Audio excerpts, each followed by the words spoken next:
And thank you again, Melody. Yeah, thank you, Jamerson. Okay, we'll give it to you, Matt. All right. Well, it's great to see so many of you on the call this morning. For those of you that I haven't had the opportunity to meet before, my name is Matt Lund. I'm the director of the Colorado Division of Criminal Justice. And I'm really excited today. I know a lot of you have already had the opportunity to meet Melody, but I'm really excited for those of you who haven't met her yet to hear her today and start to build those relationships with her. As many of you, if not all of you, are aware, we did a number of stakeholder engagements with community, with the governor's office, with legislature, and with our tribal lands to better understand what you all would like to see from OMMIR moving forward, how we can better and continue to serve the community and do this important work. And we had members of this advisory board and other community members and representation from the tribes on the hiring panels. And I was very pleased with the recommendation that came out of both the state group and the community group identifying our finalists for this position. And I am incredibly grateful and thankful that we were able to convince Melody Delmar to leave New Mexico and join us here to do this important work in Colorado. She's been engaged in this work for a long time and has received significant accolades from her work, specifically in New Mexico. I've received amazing feedback in the short period of time that she has been here in Colorado, and I just can't say enough nice things about her and cannot express to you all enough how excited I am about this work moving forward and having her at the helm of OMMIR. And so with that, I will turn it over to Melody, not only to lead the meeting, but to start off here to give a little bit of information about herself and how she sees her role in this office moving forward. So with that, Melody, thank you so much for choosing to be here in Colorado and to do this important work here. And I really appreciate your leadership and I just look forward to all the great things that you're going to continue to do in this office. So with that, Melody. Thanks, Matt. Melody Delmar Yinishia. Tachi Insula, Ashiha Bashashin, Hashkana Zohni Dasha Cheda Todachini Dashnella. Yat Ashik A Doshadina. Hello, and thank you all for joining us again. For those of you who have not met me yet, my name is Melody Delmar. And for those of you not familiar with the Navajo language or customs, my clans are Red Running into Water, born for the Salt Clan. My paternal grandfather is Yucca Fruit Strung Out on a Line Clan, and my maternal grandfather is Bitter Water Clan. Hello to my kinship and relatives on the meeting. My pronouns are she, they. I am incredibly happy and honored to be here with you all. It's my 5th week as the new director of OMMIR. It has been such an honor to meet some of you in person already and be in the community. I'll expand more on that later on our agenda. I wanted to start off by giving you a little background about me. I'm originally from Arizona. I was born on my reservation in Tuba City and raised in Flagstaff most of my life. My parents are from the Navajo Nation, Navajo Mountain, and Kayenta areas. My work with OMMIR is rooted in my experience and history as a Diné person. When I worked in AmeriCorps in my undergrad at Northern Arizona University more than 15 years ago, I was assigned to work in my city's domestic violence shelter as an advocate. I also got involved with supporting community response to human sex trafficking along the I-40 corridor and began to learn about the prevalence. This changed my life and academic course as I knew I wanted to better support my relatives. Pursuing a degree in psychology led me to work with social work and public health oriented roles in the areas of early childhood, parenting, economic development, and school social work. So eventually I realized that in order to better serve people, I needed to obtain my master's in social work, which led me to Washington University in St. Louis, where I focused my program in research and policy and specialized in American Indian and Alaskan Native communities. My research and academic work also focused specifically on the Violence Against Women Act and its intersection with missing Native American women and children. I was also able to tailor my practicum work with the Indian Country Child Trauma Center at the University of Oklahoma Health Sciences Center. While my career and academic path moved forward and my desire to serve Native women and children motivated that path, I had a pulse on MMIR as the movement made its way down here from our relatives in the First Nations up north in Canada. I noticed it really took up speed during grad school, especially with the release of the movie Wind River at the time, in addition to the release of the first MMIR database. I felt like I couldn't move fast enough with the work that needed to be done at that time. Given my desire to serve Indian country in this way, I was able to support MMIR work, most recently in New Mexico, as appointed by their governor to lead their state initiatives. What we were able to accomplish in that community was life-changing. I'm a different and better person because of it. I'm ever so grateful for the partnerships that we were able to strengthen there on the tribal, state, and national levels. So I'm happy to bring those critical relationships here as they help us respond to our MMIR families. Thank you for choosing me, Colorado, and I'm looking forward to serving you. Next, I'd like to have some time to get to know you all. Adrienne, if you could help me with navigating introductions, that would be great. Sure thing. All right, I'm just gonna pull up all of our attendees and start at the top, if that works. Amy?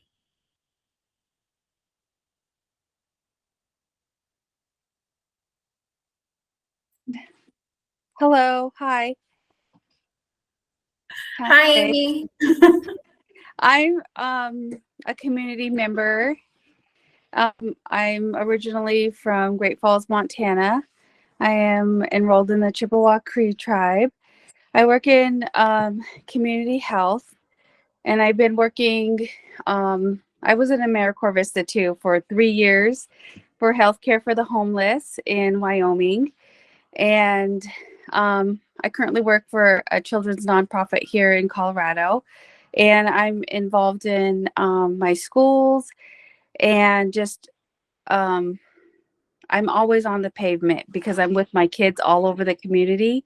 And so I think that puts me at an advantage because I'm able to interact and build community. I'm also an Indigenous lactation counselor and an Indigenous full spectrum doula. And I'm currently studying midwifery, Indigenous midwifery. And I'm working with Early Childhood Partnerships of Adams County. And I'm going to be hosting free breastfeeding classes for our community, our underserved, marginalized community, and working with the state. And it's amazing the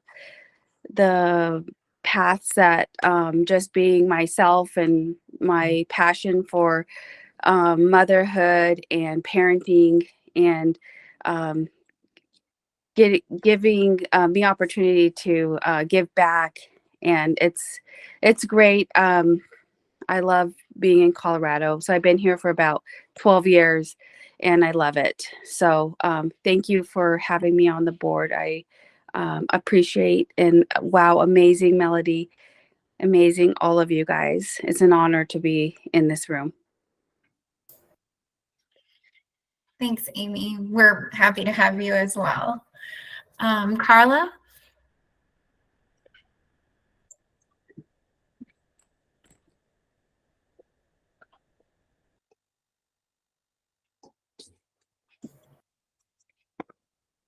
Maybe we'll come back to you, Carla. Christinia?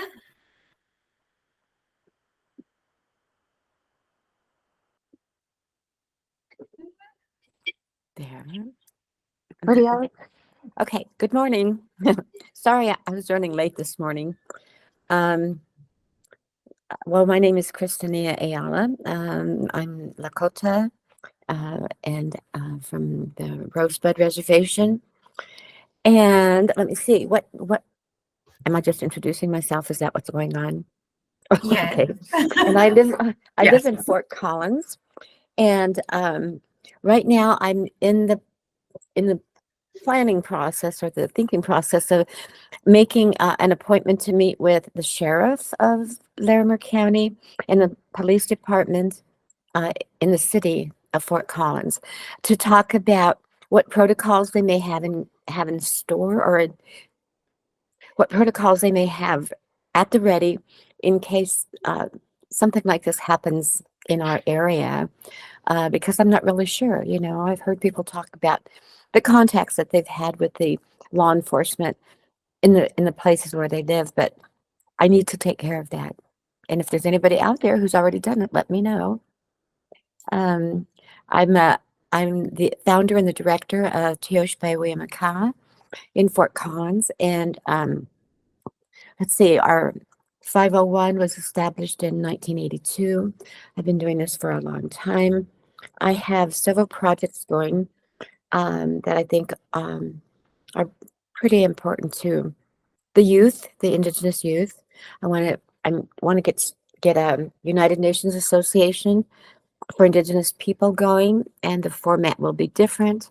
Um, the executive council will be made up primarily of people from 18 who have had a lot of UN model UNA experience, up to about let's see, what is it, 18 to 28, who have UN experience already, and then there will be an elders council in place, because in the Indigenous way, um, we like to support the youth and their voices, and we don't interrupt. We just like to watch and see which way they're going to go, and to guide them when they ask for it or when we see that they need it.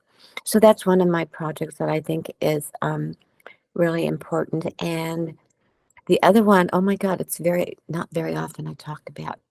Um, I go up and I build homes on reservations for the Lakota people. But I'm going to take on my first one in Dene country. And okay. Oh, land back. Ooh, I said it. I have a land back initiative going on in Fort Collins, which is really right now my top priority. Um, and we have several other programs. I've partnered with the Native American Boarding School System Survivor Coalition, and so that I can work with people who have been abused during boarding school times, because that's intergenerational. It goes down from mother to daughter to son, etc. Unless there's some healing that happens. That's the only intervention that can kind of stop that. And so I've partnered with them because, I'm a survivor. Well, I can't say I'm a survivor, but I'm the daughter of 3 generations of survivors. My mother, grandmother, and great grandmother, and in my great grandmother's time, that's the time the boarding school system started, and she went to high school. And my grandmother and my mother went to St. Francis Indian Boarding School. And that's why I've partnered with NABS, because I've experienced everything that my matrilineal side of the family, I've been through everything that they went through, because they had never healed. So that's why I like to work with historical trauma, grieving, and healing.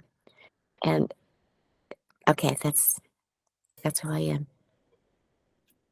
No worries. Thank you for sharing, Christinia. We appreciate it. All right. Thank you. I think, of course. Carla said she was just trying to get her camera on. So Carla, we'll come back to you. Okay, thanks. My name is sorry, I can't get it on. I don't know what's going on. My name is Carla Respects Nothing. I'm Oglala Lakota Sioux from Pine Ridge. I've been in Denver Colorado for about 35 years. Just working this life through lived experience.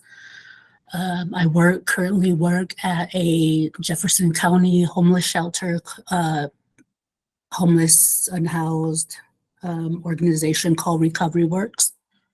I am an addictions counselor there. I am a co-founder of Native American Housing Circle over in Denver. Let's see, my passion in this field comes with relatives missing on my reservation. I'm originally from Wounded Knee, South Dakota, and the Manderson area. We had back in the early 90s, 2000s, we had, this has been going on for a long time. So then it just wasn't addressed because we had to go by cultures and traditions to address this type of situation. I also, my passion is housing and addictions. I currently was served in several housing committees throughout Denver and Colorado, especially during the pandemic. I had to step up and become an advocate for our people out there and be a voice, which led me to several different committees, and this is being one of them. But my passion really was doing outreach and finding our relatives out there on the street and be able to convince them, use through social work to get housed or be acknowledged and pick them up off the streets. That really led me to where we're at now, and due to lived experience as well in domestic violence. That's another role I play too as well. There's a lot of domestic violence out there that happens in Indian country that really isn't addressed and that we need supportive services on, because through the Denver metro area and throughout the area, it just really, there's no services for them. Even through non-natives as well. We have to send our abused women to shelters in Bailey and Greeley and Fort Collins, and that send them out of the area, which is great. But we also need supportive services for that as well.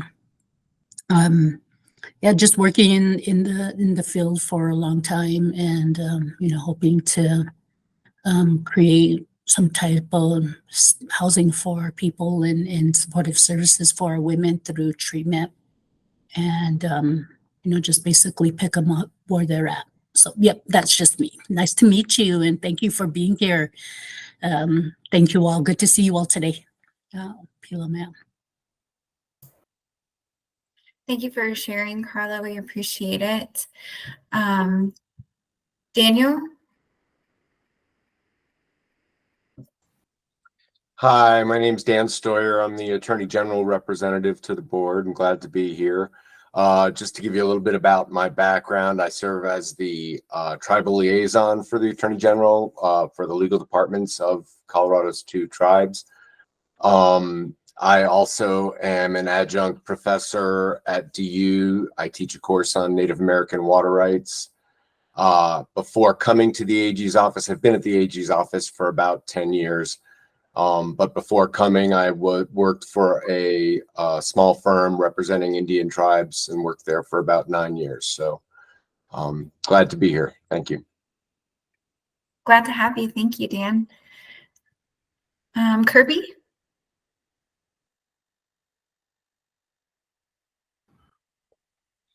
Good morning, everyone. I'm Kirby Lewis. I'm with the Colorado Bureau of Investigation.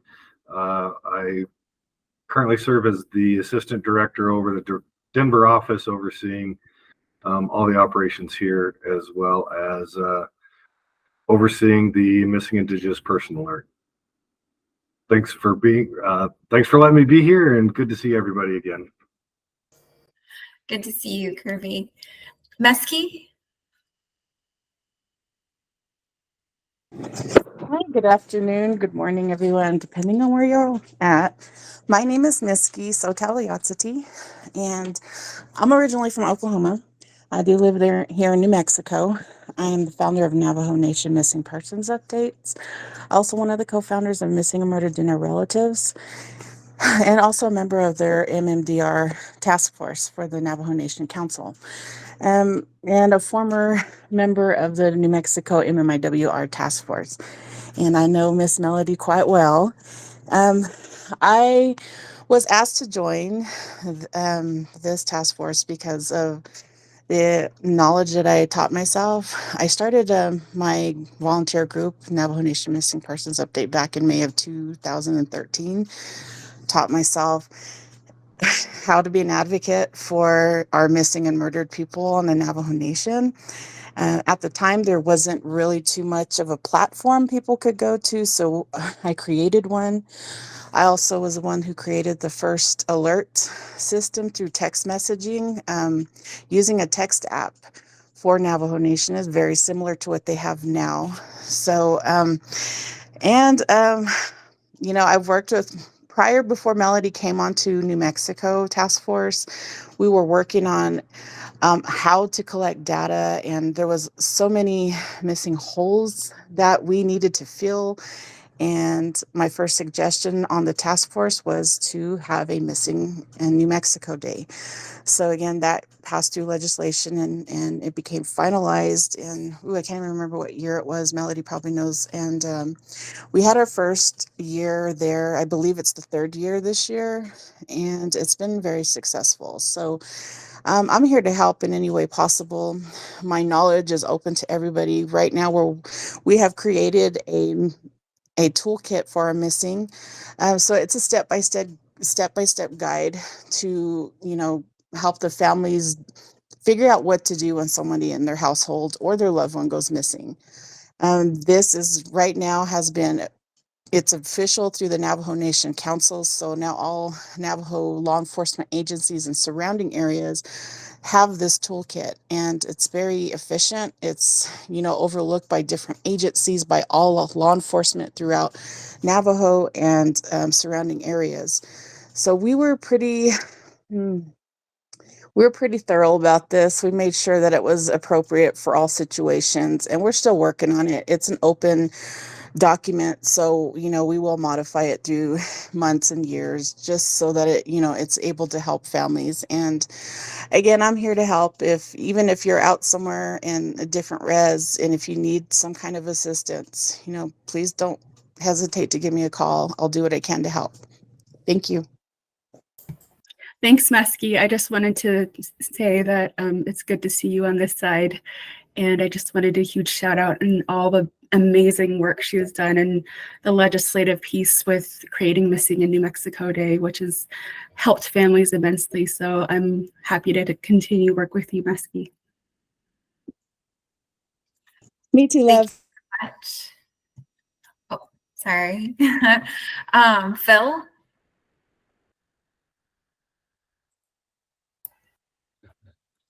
Hello, everyone. I'm Phil Gover. I'm the Tribal Affairs Specialist for CDHS, and I'm Pawnee and Choctaw. And I'm happy to see you, Melody. It's good to know that we now have another OMMIR director, and I look forward to working with you as we go forward. Just real quick, my background is, and actually it's good to see you, Mr. Salazar. I haven't seen you in a little while either. My background, I come from Oklahoma originally, worked out in Arizona for a while. I was in the law there, and I worked for the Salt River Indian community for a bit before moving up this way, and actually worked with Mr. Salazar a little bit there for a short while before I went to Adams 12 and was the Nave youth advocate there. I also have connections into this issue in that I lost a cousin of mine to violence from her own partner on these types of issues. So there is that history, and I think all of us who are Native, and there's just unfortunately a lot of people that have these kinds of issues that we've worked through or around and want to support. But currently, as I said, in my position, I help support CDHS and at least making connections with the tribe and with these different departments, and whatever way that anybody would like to ask for my help, just email me. I can put that into the chat. But appreciate and actually, Miss Respects Nothing, it's good to see you too, and Miss Persanis. There's a number of you on here that I've worked with in your voice now that I'm looking at all the names. And Miss Torres, thank you for being here, and Miss Payment. I'm probably missing somebody, I'm sure, and I apologize if I didn't say thank you to everyone at the opening there. But appreciate being here and look forward to working with everyone. Thank you so much, Phil. Rick? Good morning, everybody, and welcome. Rick Waters. I'm Kiowa Cherokee, originally from Oklahoma, like several on here. Had the pleasure of meeting with Melody, and I really appreciate her reaching out to us in the early, when she began her position. And I represent the Denver Indian Center as well as myself, and have even with the previous director, even work with them. We will provide support, advocacy, and all the activities that are going on with MMIR, and including even the direct services that may come about or a need for with any of the clients that you work directly with. Been here at the Denver Indian Center. We are more or less the comprehensive go-to place for Native American issues in the Denver, Colorado area. So the door is always open. And for all the other people on this call that I have not met, I'm open to visiting with you and sharing what we do, and always looking at partnerships. So thank you, Melody, for taking on this enormous task. I think you're understaffed already, but we're here to support where we can. Thank you. Thank you, Rick. We appreciate it. Vanessa?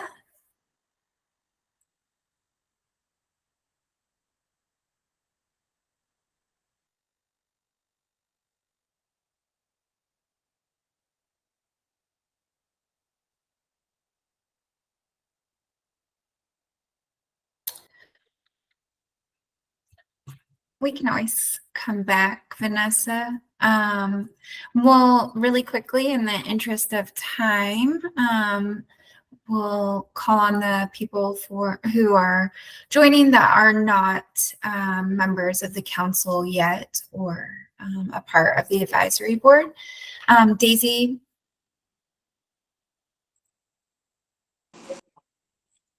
Hi, good morning, everybody. My name is Daisy Bluestar.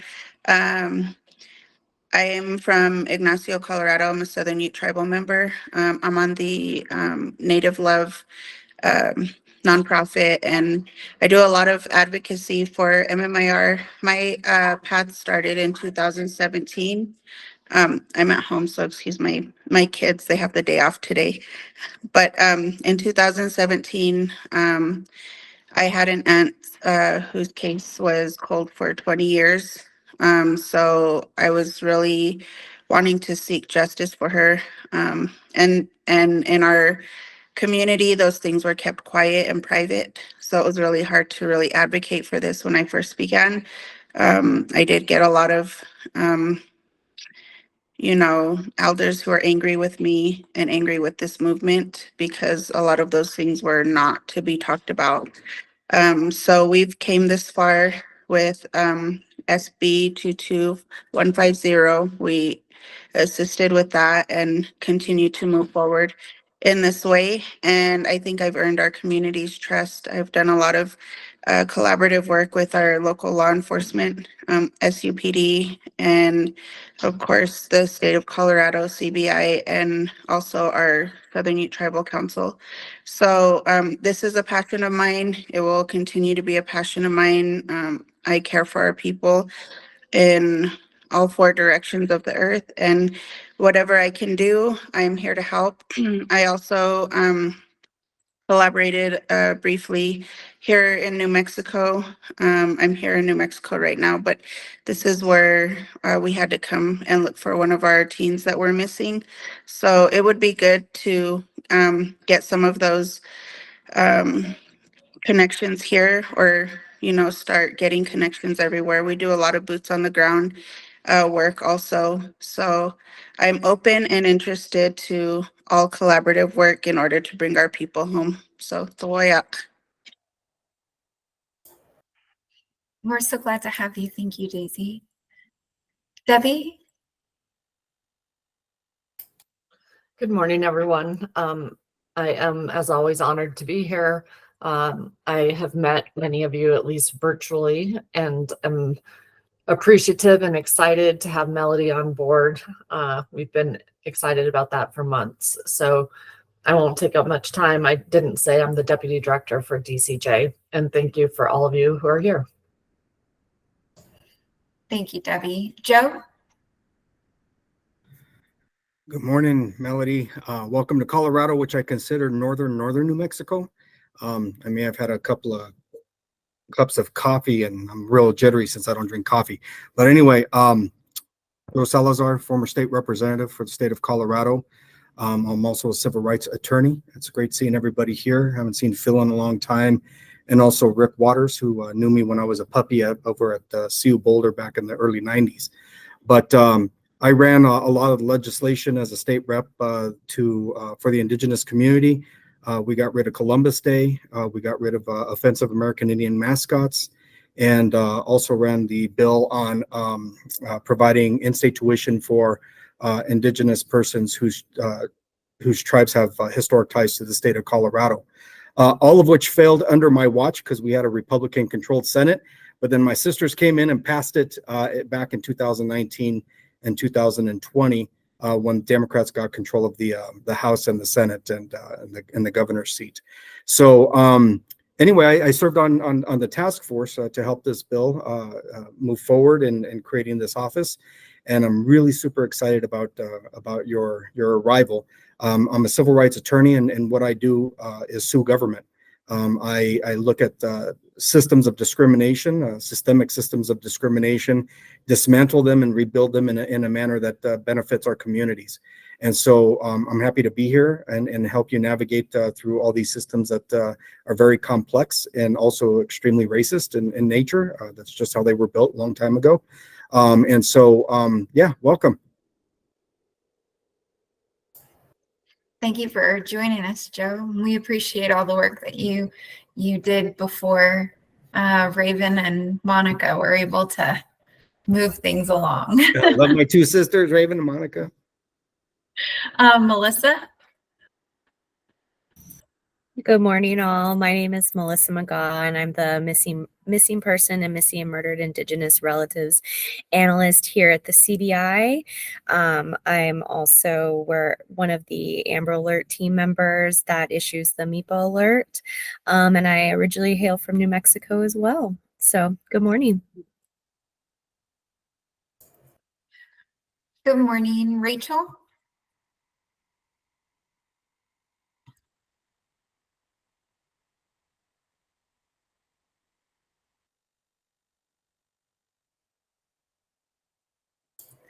Maybe not. We can come back, Rachel. Raven? Hi, Buju and Danawe Maganaguk, everybody. Raven Payment, I am Ojibwe and Ghanaian Gahaga. I am a project manager for Kiewit by day. My regions span the west coast of North America. And then I am a member of the OMMIR Task Force of Colorado and the co-chair for the American Indian Commission.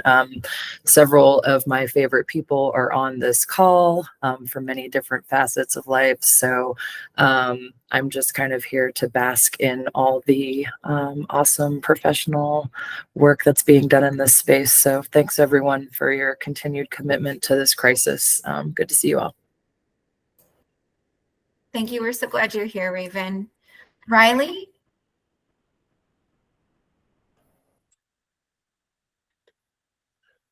Hi, can you hear me? Yep, you're good. Okay, my name's Riley Josh Player. I go by Josh. I am Assistant United States Attorney, and I'm in the office down in Durango, so it's closest to the two tribes of Colorado. I'm also the tribal liaison for the District of Colorado, and I'm here to learn from everybody and work on the federal end of the missing and murdered Indigenous relatives movement. So thank you for allowing me to be here. Thank you. Sorry about that, Josh. Rachel? Hi, can you guys hear me? Yep, you're good. Sweet. So hi, I'm Rachel Yamahiro. I am the crime analyst for the Jefferson County Sheriff's Office. I track all of the missing and endangered juveniles here, and I'm also part of the Jefferson County MDT. What that entails is doing a lot of social media analysis, cell phone analysis. We do have several Indigenous children who I actively track, and I also partner with a lot of tribal social workers and just information share and try to see if we can locate a lot of the kids in our jurisdiction. So happy to be here, happy to learn from everyone. Well, we're so glad to have you here as well. Thank you. And I know Chris snuck in. Chris, did you want to introduce yourself? I'm a little under the weather, so my voice is hurting. So Melody and I have already met in person and introduced each other. So if you're okay with that, I'm probably gonna have to step off here shortly. No worries. I hope you feel better. And just to wrap up, thank you everyone for being here. Just a quick recap from our meeting in February. We did go over the hiring and interview process for the new director, and now she's here, which we're all so excited about. We had a human trafficking presentation from Maria Trujillo, who is the program manager for our human trafficking unit at DCJ. And then we also discussed some of the advisory board prep, as well as based on feedback, we moved the meetings to the beginning of the quarter to sort of help facilitate that reporting requirement. But if anybody has any questions, let me know. Otherwise, Melody, I'm going to turn it over to you.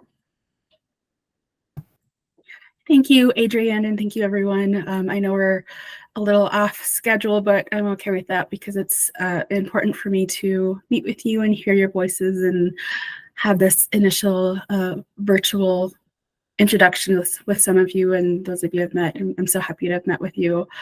So if you're okay with that, I'm thinking we're probably going to go a little bit over time today, which is fine for me. We're on Indian time. Okay, so thanks, Adrienne, for the review. Next, I'd like to move into my updates on what I have been working on and what we continue to envision for OMMIR. Before I get into my updates, I'd like to give a huge kudos to Adrienne for keeping OMMIR moving forward while DCJ searched for a new director. Adrienne would like to say a few words to the advisory board. Sure. So my husband accepted a position in Phoenix, so I'm actually going to be leaving OMMIR.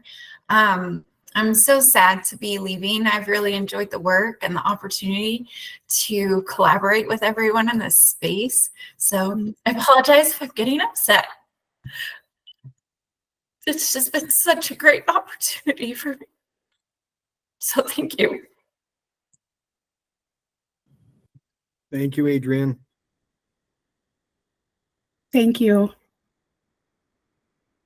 Thank you so much, Adrienne. Yeah. I'm really sad to see her go. Thank you, Adrienne. This is Chris. Yes. Sorry to see you go as well. Yeah, I also want to state, Adrienne, you were amazing, and I thank you for giving that help there when we were at the end of this last year. Miss Perkins is an amazing and helpful person. And Adrienne, from the division's perspective, you know how I feel about it. I'm happy for you and your family, but we absolutely hate to see you go, not only in terms of the role you play in OMMIR, but as a division overall, and how you've helped hold things together during the interim as we found our way to Melody. So it's a very sad time for us as well. Mhm. Yeah, I was a bit heartbroken when Adrian told me that they were going to be moving to Phoenix. She is amazing. She's not only kept the OMMIR work going and been a great partner for you all on this call, but she has been indispensable just across the division as a whole with a lot of things that we've had going on just in the short 8 months that I've been here. And so Adrian knows how I feel about her. I'm going to miss her terribly.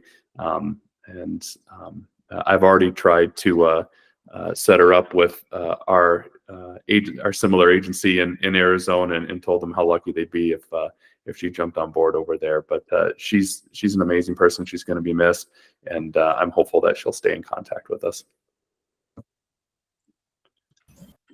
She also, when she started this office, she just hit the ground running and was tasked with assisting me in building our MMIR dashboard for the state of Colorado. And man, I couldn't have done it without her, literally could not have done it without her. So she's an amazing woman and she's really passionate about the cause. So it's a very tremendous loss that we have losing you, but we're so happy for you and your family. Thank you all so much. I really appreciate it. Yes, thank you. And that makes me think about anyone who's involved with this work specifically who hasn't been involved with it before. It changes you, really. It really changes you. And you become a better person because of it, and you become invested. So I applaud your work, Adrian. You've been incredible and helping me understand the office, and I'm really, really sad to see you go. You have been so amazing to work with, and as everyone has said, has so much valuable knowledge that I didn't have about when I first started. And so I'm happy for her and her family as well with their next steps. And I wish you, Adrian, the absolute best. As I'm experiencing the volume and complexity of this work here in a new state, it's a lot.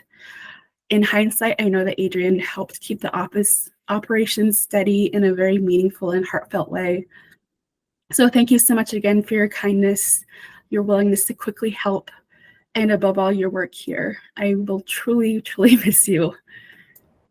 Thank you. Mm-hmm. So as I mentioned, stepping into this role has been such an honor. I wanted to inform you of what I've been working on, my approach, and how we are envisioning strategies moving forward. In my first 5 weeks here, I prioritized meeting key stakeholders internally and externally. So as Rick said, I met with him my first week here during the Elders Luncheon, and also happened to see Raven there at the same event. I love being in community and meeting you all. And my first week, it was great to make those in-person connections as I learn about who I'm working with. I also met with CBI to learn about the MIPA process with Melissa and Carby. Excuse me. As I'm walking you through what I've been working on, it's important for me to also note that some alerts have occurred since I've started. And in addition, I was contacted by some family members for support early on. I wanted all of you to know that I prioritize my work in response with families right away. I'm really grateful for the relationships I've established coming from New Mexico, as it provided useful engagement in ensuring state-to-state communication of our missing relatives right away. That said, I'm working on a position description for a social worker who can help us support our families in our office. As Phil said, I need help already. Or Rick, sorry, I think Rick said that. So you're right, I do need the help. If you have any input in this new role, I'm definitely open to it. However, it would be, I need to work with you right away if you're interested in, giving suggestions or input. I've also met with the Office of Colorado Commission of Indian Affairs a few times. I'm so grateful for their support and connection. They were able to introduce me to key state committees, such as the Health and Wellness Committee, American Indian Alaskan Native Committee, Tribal Policy, State Tribal Leadership, and they also invited me to attend the upcoming quarterly event at Ute Mountain Ute, which I'll be attending with the CDPS Executive Director Stan Hilke at the end of the month. CCIA coordinated a meeting with Lieutenant Governor Diane Primavera, where I was able to introduce myself and chat with her, and she's very supportive of the work, what we're going to do. I was so honored to meet with Lieutenant Governor right away, and I'm looking forward to working with her and CCIA.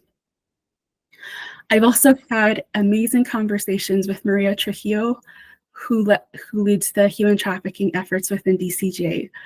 I'm looking forward to this particular internal partnership because the intersection of human trafficking and MMI work is important to address. Last week, I was able to meet with the Southern Ute Tribal Council and attend their MMIR event for the May 5th National MMIR Day. I absolutely loved meeting with them and being in their community. These are highlights I wanted to let you know about in my first month of being here in this office. I've had such meaningful conversations and meetings virtually with some of you as well. And please let me know if I missed you or if somehow missed you. If you still want to meet, I still would love to meet with you. Adrian, can you please put my information in the chat for everyone? Moving forward, this is already a very busy month for travel for me. As I keep saying, my heart is being in the community, so I'm looking forward to meeting and traveling to you. I have a meeting with Chairman Hart at the Ute Mountain Ute next Friday, and I was also invited back to Southern Ute to attend their bear dance festivities. So if you're in the area and would like to meet in person, please let me know right away so we can arrange that. In addition to forming partnerships, myself and Matt will be meeting with the U.S. Attorney and the Assistant U.S. Attorney for MMIP in the Southwest region and their Durango office. I'm very excited for this connection on the federal level as we work on responding and improving responses to MMIR in our state. Yesterday, I met with our health and equity team to get me familiar with the work on their reporting to the governor's office. So I'm looking forward to sharing with the advisory board their report to support health equity for the governor. Okay, that was a lot. Are there any questions about my first few weeks?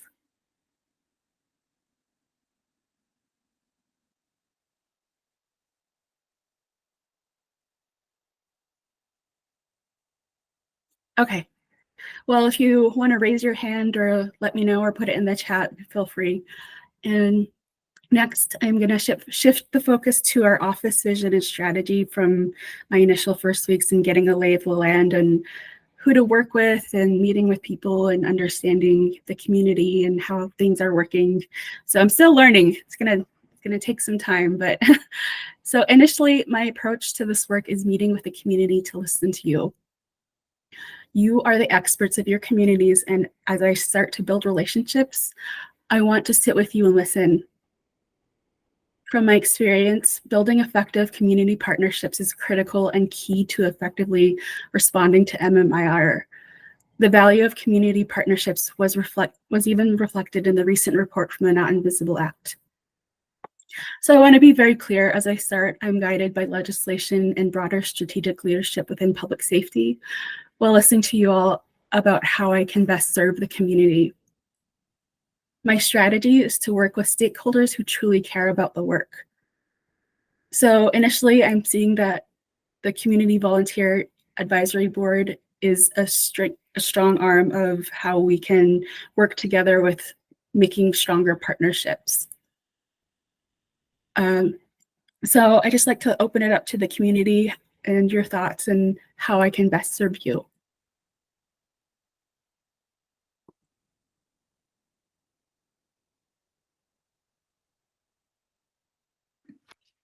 One other thing I would note, and thank you, Melody, is we've sent out a survey on this, but I think this also gets into what you all would like to do, how you envision this advisory board moving forward and being effective. And so we would really like to hear your thoughts on that. And I know Melody has a lot of experience in this space and can give her perspective as well. But I'd love to hear from community on that and what you've previously shared.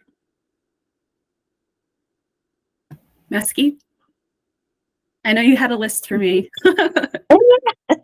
No, but I do have one recommendation, somewhat of a suggestion. I know we do have a lot of our Dineff family out there in Colorado, so I was hoping that we could add Rosita Billy with the Navajo Police Department to the advisory board. She would be a lot of help on this. Thanks, Mesky. And the open positions is a conversation I'm going to be having with Matt next week, just because it's reflected in legislation. But thanks for that. And I think she just hopped on the call, so I hear ya. Yeah, that would be great, because I know we also do have some of our relatives out there that have been affected by the sober living home scheme out in Arizona. So again, her being a part of Operation Rainbow Bridge, she would be very beneficial to this group. Great, thanks.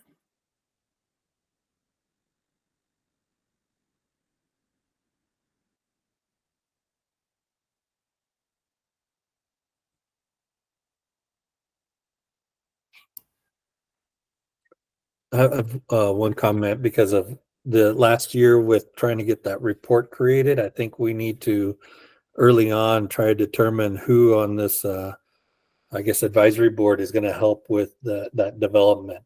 That was one thing we talked about that we need to get started on earlier than later, just to take into account all those changes. And I don't want to the same position where we were trying to do it within a month or two. It'd be best if we can pick a couple people or Melody who or whoever would want to volunteer, because I believe the board is a part of that report in their own manner beyond just even the director, if I remember correctly. Yeah, that's correct, Phil. And thank you so much for your work on that report at the end of the last calendar year. That is something we've discussed. And so if there are people that would like to participate in that more directly, please reach out to either myself, Melody, or Adrian. And my hope is that we can kind of build that report as the year goes by. So it's a little bit of a lift throughout the year, and we don't miss out on the great work that is being done either through the office or out in the community. Right, and just because I know we have a new group here and I'm new as well, if we could resend that JOT form that went out last time, just so we can have a better idea of who wants to be involved, because I'm seeing some great suggestions already from Mesky suggesting some work groups. So thank you for that.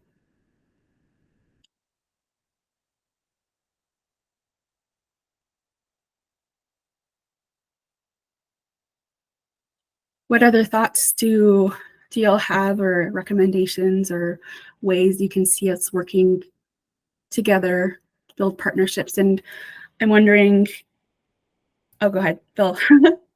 Yeah, and one more, if we could meet so that I can figure out in what way CDHS partnerships we can create, and find out which groups in terms of supports for those families when there's been these tragedies, or in what ways there's programming within CDHS that we need to make aware and clear. I'm also, the Behavioral Health Administration is filling their position, and I'm certain that they're going to want to be a part of that. So if we could set up at least some kind of meeting to discuss what ways we can help and support and be available. Generally, it's going to be depending on the county in which the matters happen. So we'd still be, because they're local county supported offices, but maybe there's something we can do at this higher level to let counties be aware of this is an important matter that we need to be available for. But if we could schedule just some time so we can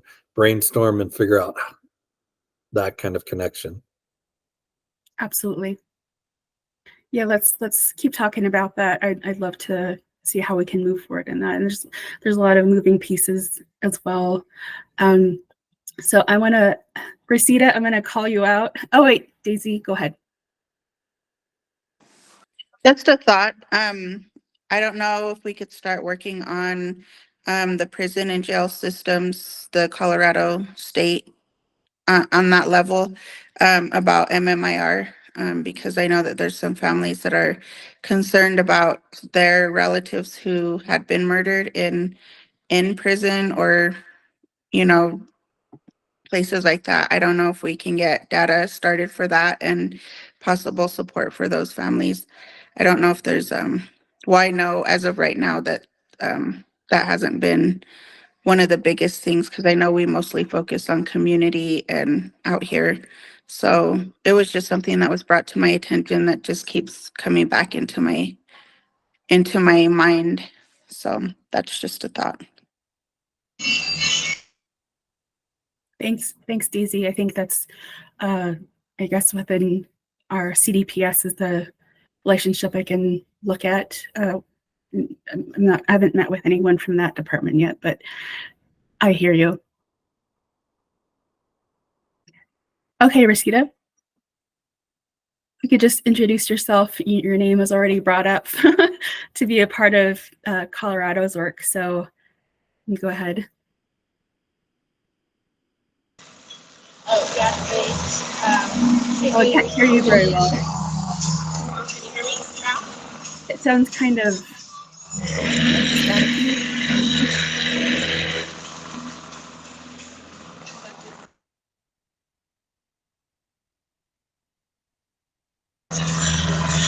Can you hear me now?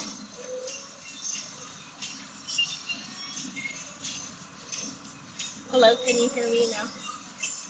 Okay.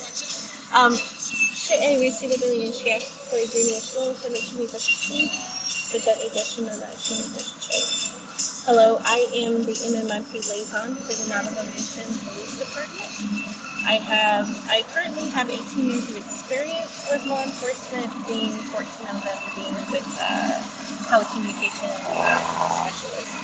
Excuse the background noise. I am actually driving back from Oklahoma, but I'm ready to see what Colorado is going to be doing, and I'm excited. So if you guys have any questions, I will put my information in the chat.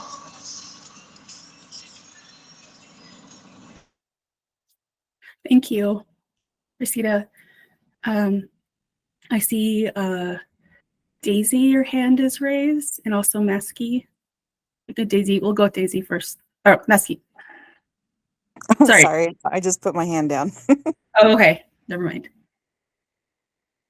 Yeah, mine was an accident. I don't know what happened there. I'm sorry. Yeah, I'm putting my war paint on, so I might have pushed it on accident. My bad.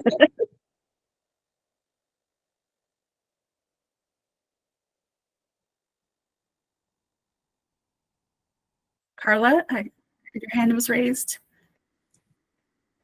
So just to give you some of the context that we do in homelessness and housing through HUD, in a homeless unhoused navigation center, we use the Continuum of Care HUD HMIS system.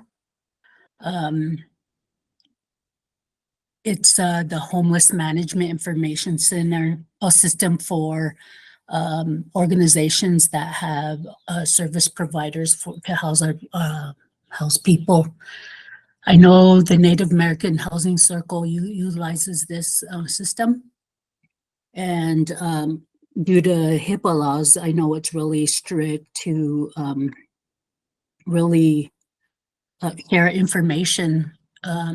But when we're in dire need of finding someone for housing that their names have come up in the system or they got mail, we utilize this homeless information data system to communicate throughout each organization and to let them know that, or we're looking for somebody.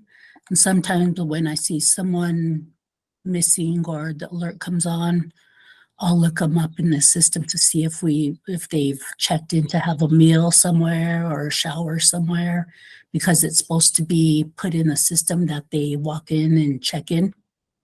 they use clarity cards, which is an identification card that they scan at the every homeless unhoused navigation center, or if they're sleeping somewhere. So we utilize that as well. Just want to share that part that I use. Thank you, Carla.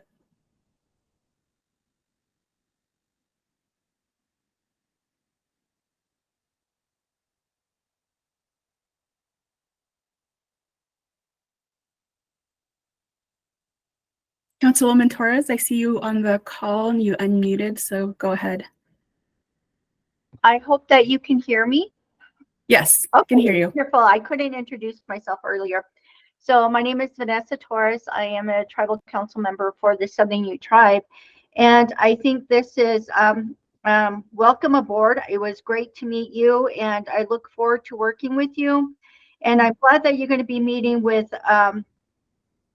Chairman Hart next week, and we'll be able to with both councils be able to be available for the CCI meeting. But, I think it really comes for us as well, for my tribe anyway, to bring that awareness to our tribal communities, and especially our local,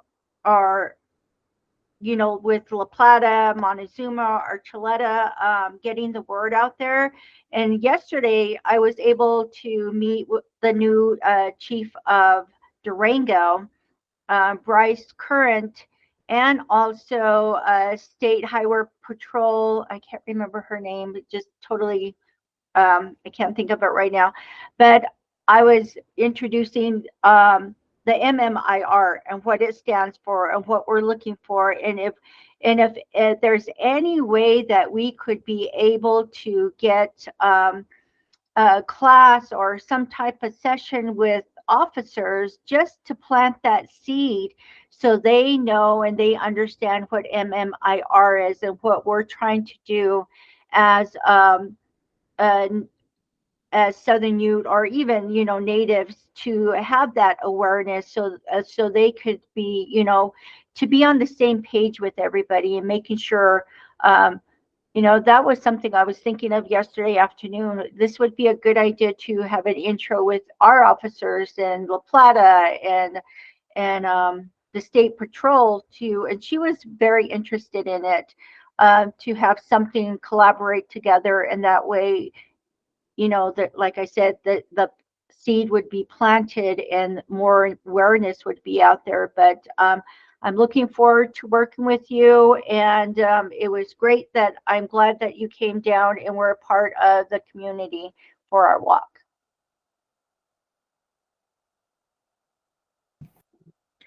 Yes, thank you, Councilwoman, and thank you for the very warm welcome. I loved meeting with you and getting to know the community and being a part of your event, and meeting with families down there already that I got their contact information on my phone. And like I said before, I'm prioritizing them because they're at the heart of what we do. Thank you for inviting me back down for I don't know if you were there for my earlier part of our meeting, but I am coming back down for the Bear Dance festivities. And so, and Councilwoman Torres had mentioned from the council that they were interested in having some more meetings and conversations with their community, and especially that educational piece, and also with law enforcement education that is part of our legislation with post-training. So that's something, of course, that's on my plate right now to look at and to work on. And so I'm, yeah, I hear you, and we're gonna work on that.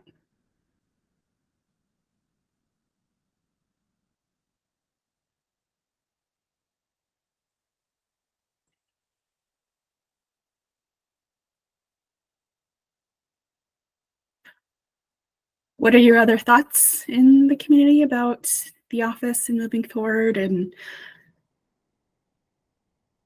everything?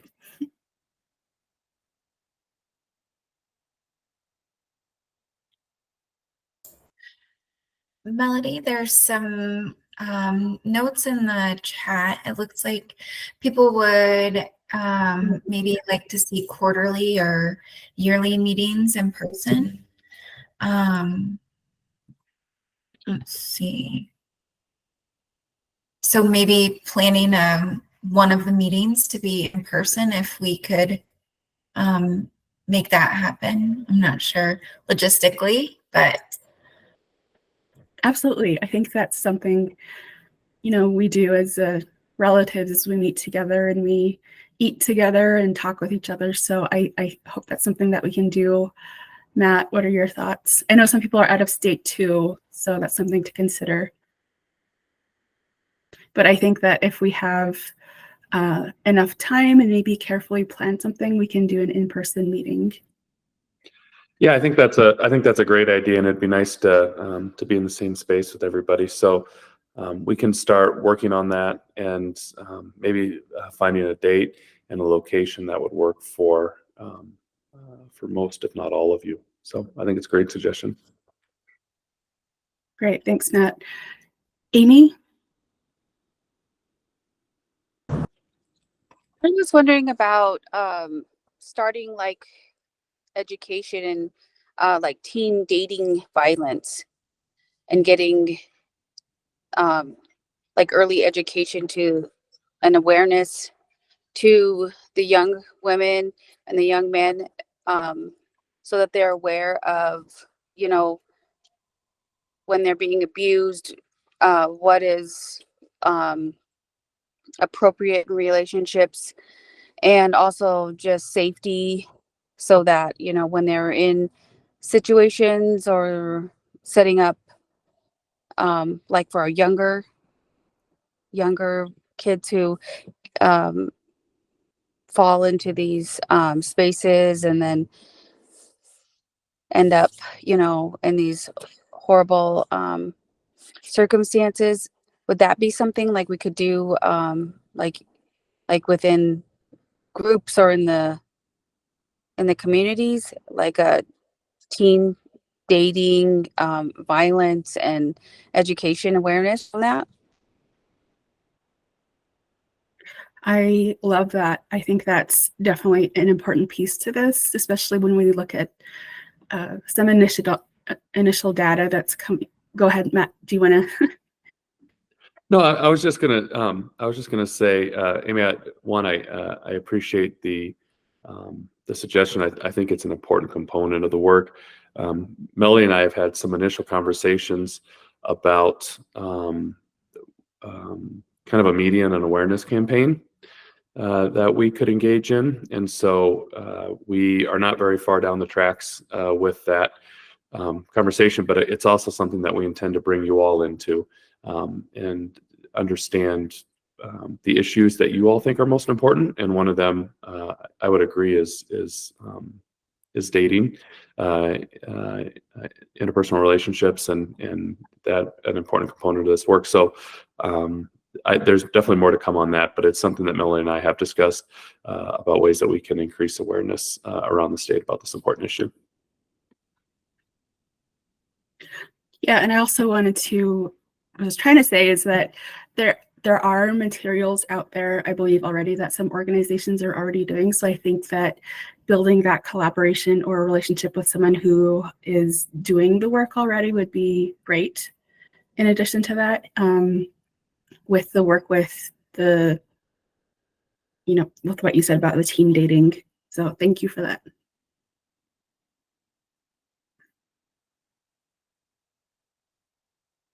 What else do you have for me? I want to hear it all.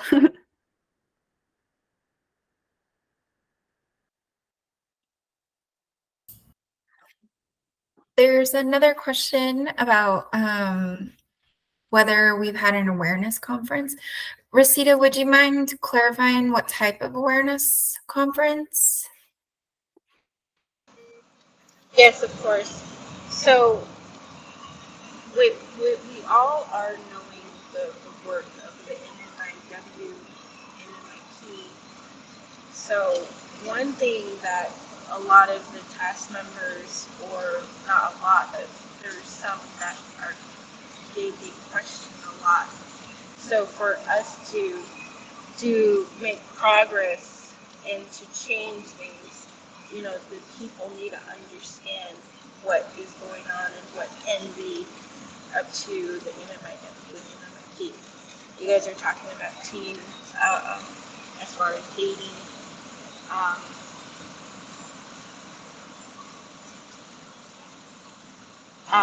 Dating, there's also going to be domestic violence. There's also going to be alcohol abuse that's involved. So much things.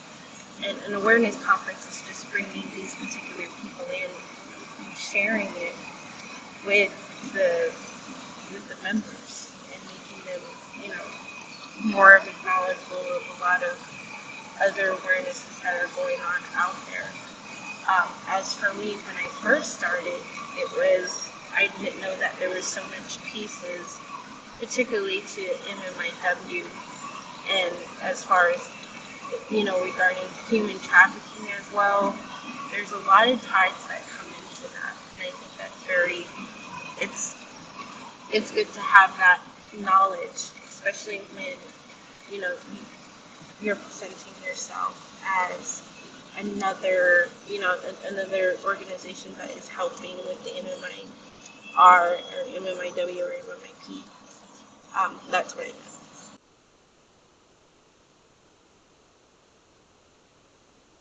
Thanks, Rosita. I hear you about maybe a potential conference. I think that's something we can definitely think about, and I'm already thinking that it could be maybe more of a partnership, maybe within CDPS.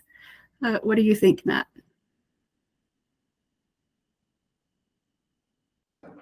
Yeah, I think it's a great idea. I would want to think about what other partners we could bring in so that we can increase the visibility and awareness of the conference. But I think it's definitely we can start to work towards. And I'd be interested to know from the community members what other organizations they think would be helpful in that space to partner with on something like that.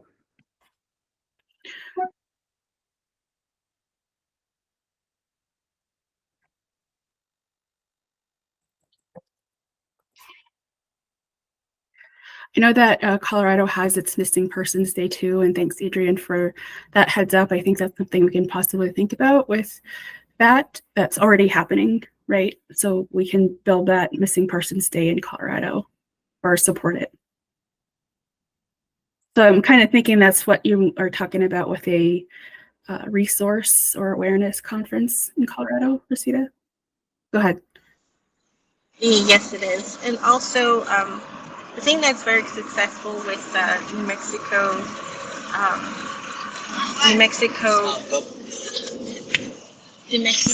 task force is bringing in law enforcement. Having that particular law enforcement as a POC for the different police departments. Same thing with what we're doing as Navajo Police Department is having state law enforcement collaboration meetings as far as New Mexico, Arizona, and we are working with Utah right now, and soon to be working with Colorado. I did mention this to Melanie before when prior MMI, our person that was in there, we did find several people from Colorado that were on Navajo Nation, and they were alive, they were healthy, they were good. So bringing it to law enforcement, because I really think that they are a big help, and they're the ones that are mainly the boots on the ground that work with these individuals, and victim advocates are very, very useful. We use them a lot. We started using them on a lot of our missing person cases, just so that we can have the families have that particular person that can speak for them, because a lot of the families are exhausted of trying to get their voices heard and the remembrance of their families. They're still trying to find their family members as well. So I think those are particular groups that I would see really helpful in this.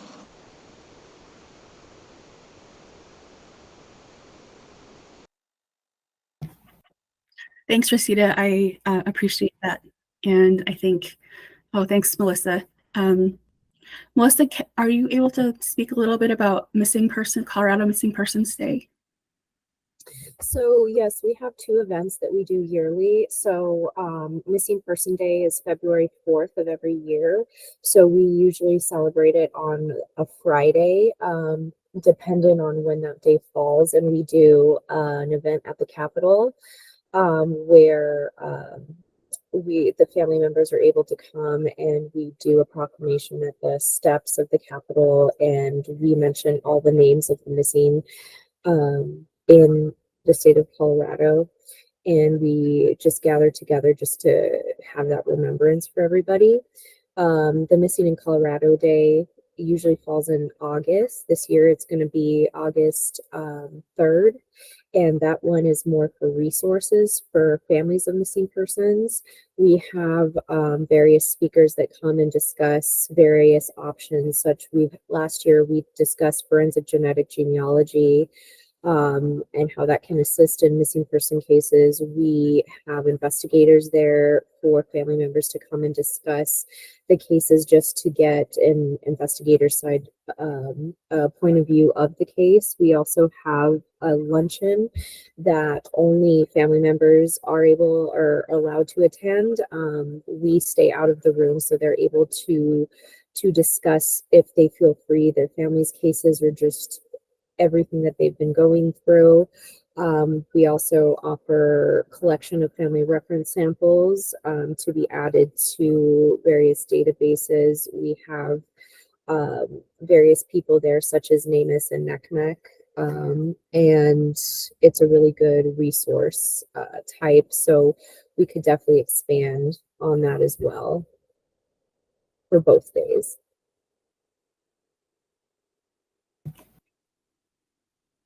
Thanks, Melissa. That sounds great. And it looks like Rosita said in the comments, is there any traditional healing as a part of this?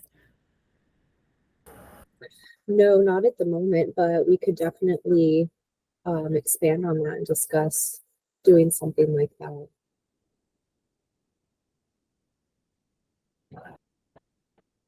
Also, the MMIR task force has come every, I believe, the last 2 years, am I right, Raven? And they've come to discuss the task force and the MMIR, and it's been really successful. So yeah, we would definitely love to expand on any of that.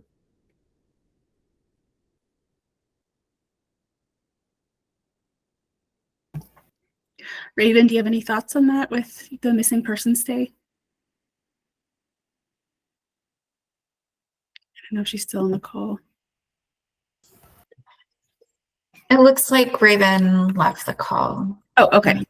Well, I can reach out to her and talk more about that with how they're involved with the event. But just from my experience with doing the Missing in New Mexico Day, we did bring in a community member to offer those services as a part of like a resource for that day. So I think that's something we can talk more about, Melissa, with the next upcoming Missing Persons Day. Definitely, we definitely can. And okay. I think we're planning on attending this event this year as well. Okay, great. How much, I'm curious, Melissa, how much tribal involvement have you had with the Missing Persons Day? For the Missing in Colorado, our event in August, that's the one the task force has attended the last couple of years.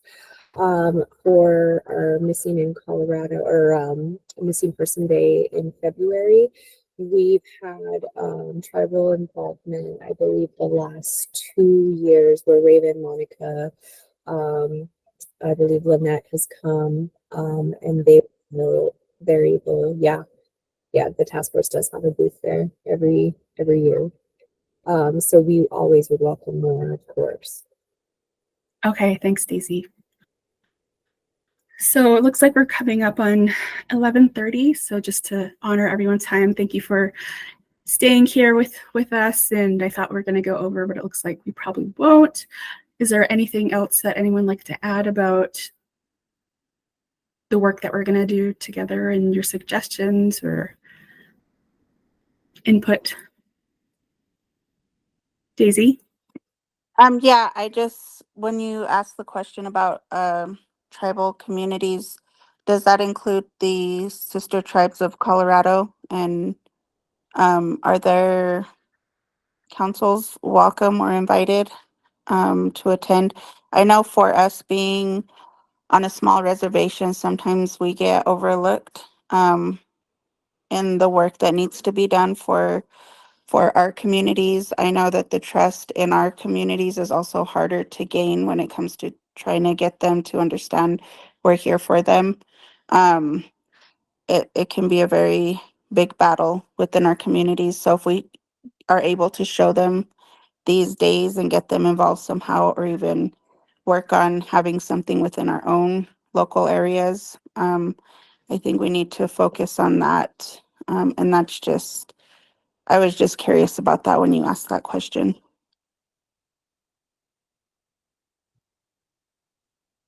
Right. And I hear you loud and clear, Daisy. I think that this work is borderless. And I've already been working with a northern tribe out of South Dakota regarding a family because of the, Colorado kind of being in the middle of some big important events, like for example, the powwow. A lot of people are traveling through Colorado down to, New Mexico for that gathering of nations, for example. So, and then also, that it's a main vein for people traveling through the state. And so looking at how we can be more equitable in our approach to better serving our Native nations who are especially on the border. And as I'm learning more about the communities, I'm trying to figure out how I can streamline our messaging for our response in the state to better serve our missing people. And that's something I personally have been thinking about. And maybe that's why I need the advisory board and your help as I'm new to the state to learn where I can focus my attention on. And at the same time, using the data we have from CBI to know how we can best approach our response. And part of that is, knowing your, like I said before, your expertise as a community member, your recommendations, your, desire to see us down there more. So that's why after meeting with your community, I have a better idea of what I need to do down in that southwest border of our state. So I want to stress that community collaboration will be key to addressing this in our state. So thank you. And I feel like I can't work fast enough. So that's my challenge. And however, the more I know, the more you're talking to me and the more you're giving recommendations in this meeting and even in the future, the more I can have more tools to move forward to do this work. So thank you.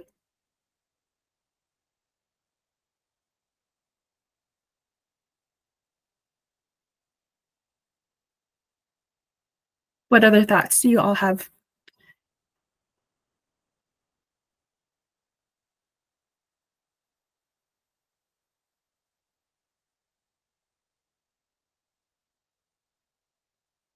Matt, do you have any other last thoughts or?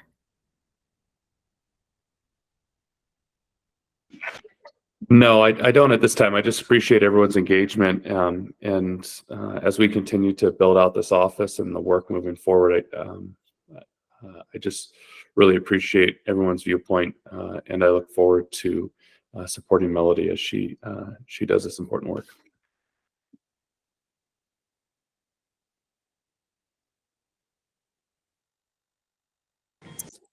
Thank you, Melody. Yeah, of course. Thank you. It's feeling like we're ready to wrap up. And I know it's a few minutes early, but I also wanted to, give anyone else who has lasting thoughts to this space.